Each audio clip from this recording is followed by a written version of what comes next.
Today's game is a sequel to a game I previously looked at, Mad Games Tycoon, with today being Mad Games 2. It's made by the same developer, and the game remains a lot of the same in concepts and gameplay mechanics as its predecessor, but it also builds in others, trying to expand. Do you like what you see? Mad Game 2 looks much better than the first one at first glance. Overall, the game looks like a bit indie quality. Not to say this is a bad thing, it's just very clearly made by a small, passionate, small-time group, and not necessarily a large professional studio. The colors and the textures are really good, and nothing really stands out specifically as looking bad or out of place. The soundtrack in Mad Game 2 is actually a banger. It doesn't really fit the theme very well since it's like a funky soundtrack, but it's great.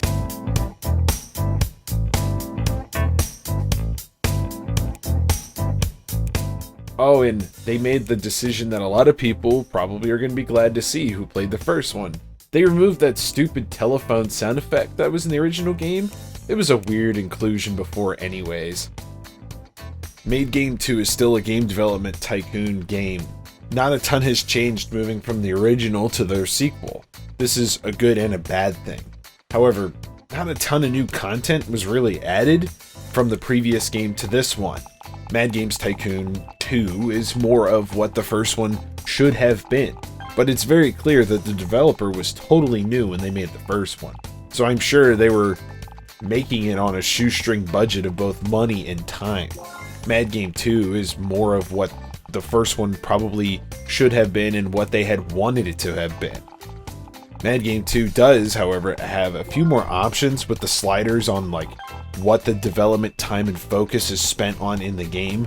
Later on it narrows it down just like before, but now it gives an exactly correct numerical reading. Unlike Mad Games 1, which had a little bit of guesswork with just suggestions with the arrows, this is a good change overall. Later on, once you can afford it, you could still launch game consoles just like the first one, and make crazy amounts of money doing so. There's tons of different options for parts and features. There's even like a whole like console features research that's added that specifically affects this. One thing about making games is there's a lot of different supporting offices, like for example, quality assurance or art studios. These both can improve games and support the main game development team with either improved qualities, or once those are done or just not, they can polish the game as well. Just like in the first game, there is no real way to lock this as a team though. It'd be great to permanently assign each one of these supporting studios to a game development team instead of having to manually assign them each time. It's kind of a big deal for someone like me because I was trying to make my console sell, so I was only putting my games on my console, and I had 3 development teams working at the same time. It's a little annoying when you have to assign 5 different support teams individually to each 3 games, meaning you're doing 15.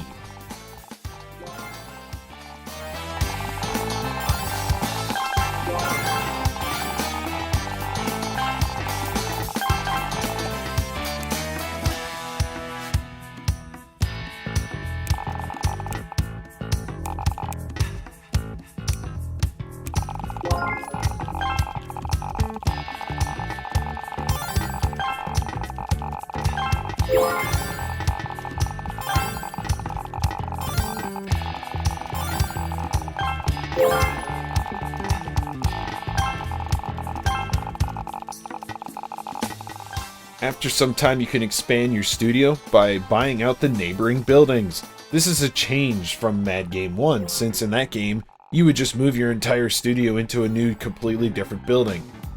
This new method is much better since you don't have to restart everything from scratch every time you want more space. One thing that is a little annoying, since they're in different buildings, the unit pathfinding for the employees is kind of bad. Sometimes they'll go to completely different buildings for like bathrooms or employee lounges. This is pretty irritating since I built one in every building I had. There's an option to lock them to not let them leave buildings, and I think this was why. Instead of fixing the pathfinding, they just had a hard lock on it.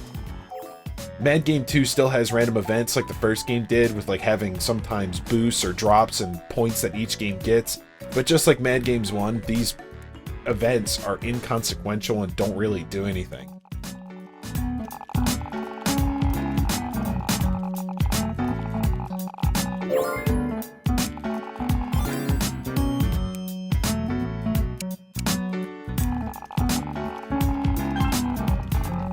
Mad Games 2 comes as more of a Mad Games 1.5 instead of a sequel. It's more along the lines of what the original game should have been.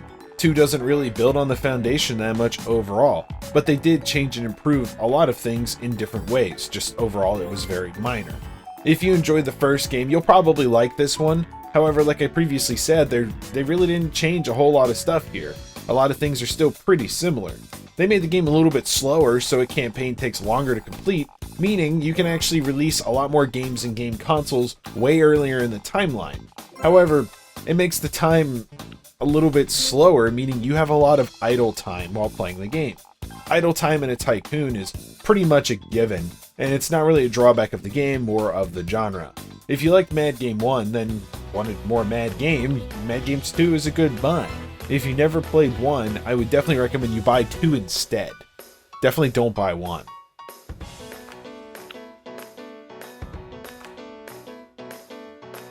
As always, thank you for watching the video. If you liked the video, leave a like. Maybe leave a comment if you have feedback, questions, suggestions about the game, the review, or anything for the future.